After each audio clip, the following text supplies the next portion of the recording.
One of my favorite Christmas memories, as I was thinking about this the other day, is my sister and I would do like our little Christmas play. I think I was about 8, she was 6. We're living in Coquitlam, BC, our hometown.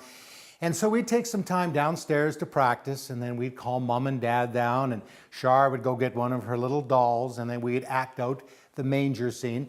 And if memory serves me correctly, we would then sing Away in a Manger, and then mom and dad would come down, they would watch. It would probably last all about 2 minutes.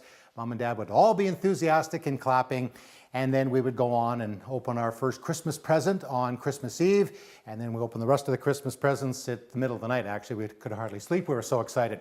But the thing I think about that little scene that we were doing, it's been played out millions of times since the real event took place 2,000 years ago. It was simple, and that's what the first Christmas was like, this insignificant place called Bethlehem. It was very simple, very humble. And when you think about it, the Son of God coming down from heaven to be born amongst animals in a stable or a cave.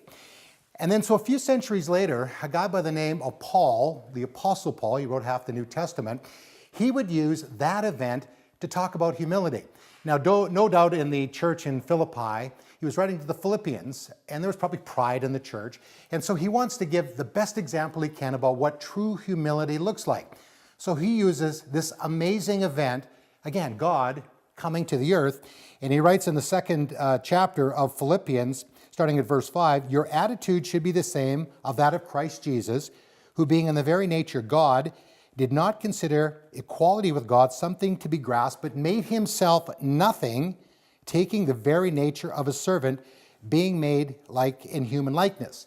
That's what happened in the manger. He became a man so we could relate to him. He wanted a relationship with us. It was so simple.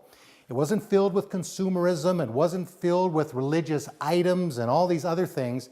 It was God coming to earth so he could relate to us, so we could have a relationship with him. And then he goes on to say, "And being found in appearance as a man, he humbled himself. He became obedient to death, even death on the cross." So some 30 years later, he would die on a cross.